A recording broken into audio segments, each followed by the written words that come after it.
I've heard. I remember when we spoke in the recently, like how you got into the character. So really, like you walked across Manhattan. Can you kind of touch on that and tell the fans about how you got into the character? Look, I think, I've said before, I know how much this character means to so many people. I think, the comic book fans are, in my opinion, is the most intelligent, passionate, and loyal fan base there is, and you got to do right by them, and it means a lot to me. I think, when you read a comic, people have been fans of Punisher, for 10, 20 years, and I think, the act of reading a comic, it's captions and it's words, and I think it requires you infusing a lot of your own imagination.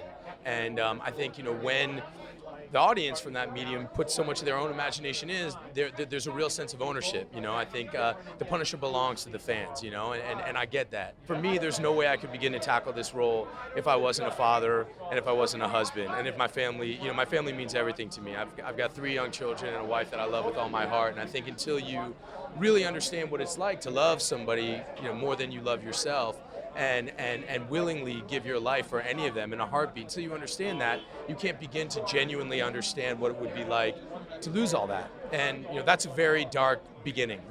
From there, the next step from that is serious. A big part of this season, Daredevil season 2, a big part of what this is for Punisher is, when we meet him, we're not going to meet the Punisher. We're going to meet Frank Castle, pretty close proximity to this awful traumatic event. And I think, the safety of Hell's Kitchen is absolutely of no concern to him at that point. I think that he's reeling, he's unhinged, he's traumatized, and I think he's got one mission in mind, and that is to find the people that killed his family and to kill them as brutally as possible. I think that's who you're dealing with.